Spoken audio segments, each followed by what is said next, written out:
ನಾನು ರಾಜ್ಯ ಸರ್ಕಾರ ಮೈಕ್ರೋ ಫೈನಾನ್ಸ್ಗಳಿಗೆ ರಾಜ್ಯಸಭೆಯ ಸದಸ್ಯನಾಗಿ ನಾಮನಿರ್ದೇಶನ ಹೊಂದಿದವನಾಗಿ ಮೈಕ್ರೋ ಫೈನಾನ್ಸ್ಗಳ ಕಾನೂನಿನ ಮೂಲಕ ಸ್ಥಾಪಿತವಾದ ಭಾರತದ ಸಂವಿಧಾನದ ವಿಷಯದಲ್ಲಿ ನಿಜವಾದ ಶ್ರದ್ಧೆ ಮತ್ತು ನಿಷ್ಠೆಯನ್ನು ಹೊಂದಿರುತ್ತೇನೆಂದು ಭಾರತದ ಸಾರ್ವಭೌಮತ್ವವನ್ನು ಮತ್ತು ಅಖಂಡತೆಯನ್ನು ಎತ್ತಿ ಹಿಡಿಯುತ್ತೇನೆಂದು ಮತ್ತು ನಾನು ಈಗ ಕೈಗೊಳ್ಳಲಿರುವ ಕರ್ತವ್ಯವನ್ನು ಶ್ರದ್ಧಾಪೂರ್ವಕವಾಗಿ ನಿರ್ವಹಿಸನೆಂದು ದೇವರ ಹೆಸರಿನಲ್ಲಿ ಪ್ರಮಾಣ ಮಾಡುತ್ತೇನೆ. ಧರ್ಮಸ್ಥಳ ಸಂಘಕ್ಕೂ ಕೂಡ ಈ ಮೈಕ್ರೋ ಫೈನಾನ್ಸ್ ಕಾಯ್ದೆ ಅನ್ವಯ ಆಗಲಿದ್ದು, ಧರ್ಮಸ್ಥಳ ಸಂಘದಲ್ಲಿ ಸಾಲವನ್ನ ಮಾಡಿದವರು ಇನ್ನು ಮುಂದೆ ಯಾರಿಗೂ ಕೂಡ ಭಯಪಡುವ ಅಗತ್ಯವಿಲ್ಲ.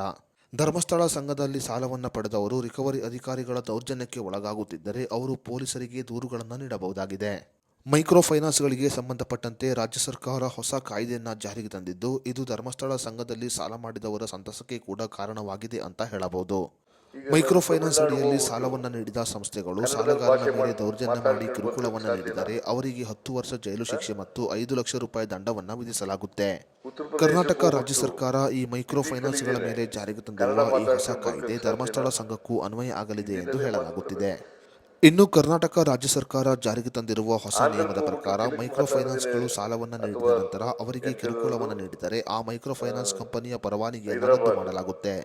ಇನ್ನು ಮುಂದೆ ಮೈಕ್ರೋ ಫೈನಾನ್ಸ್ ಸಂಸ್ಥೆಗಳು ಯಾರಿಗಾದರೂ ಸಾಲವನ್ನು ನೀಡುವ ಸಮಯದಲ್ಲಿ ಅಡಮಾನ ಅಥವಾ ಗಿರವಿ ಭದ್ರತೆಯನ್ನ ಇಟ್ಟುಕೊಳ್ಳುವಂತಿಲ್ಲ. ಇನ್ನು ಕರ್ನಾಟಕ ರಾಜ್ಯ ಸರ್ಕಾರ ಜಾರಿಗೆ ತಂದಿರುವ ಈ ಹೊಸ ಕಾಯ್ದೆ ಧರ್ಮಸ್ಥಳ ಸಂಘಕ್ಕೂ ಅನ್ವಯ ಆಗಲಿದ್ದು, ಇನ್ನು ಮುಂದೆ ಧರ್ಮಸ್ಥಳ ಸಂಘದಲ್ಲಿ ಸಾಲವನ್ನ ಮಾಡಿದವರು ಯಾರಿಗೂ ಕೂಡ ಭಯಪಡುವ ಅಗತ್ಯ ಇರುವುದಿಲ್ಲ. ಧರ್ಮಸ್ಥಳ ಸಂಘದ ಅಧಿಕಾರಿಗಳು ಇನ್ನು ಮುಂದೆ ಸಾಲವನ್ನ ಮರುಪಾವತಿ ಮಾಡುವಂತೆ ಜನರ ಮೇಲೆ ದೌರ್ಜನ್ಯವನ್ನ ಮಾಡುವಂತಿಲ್ಲ.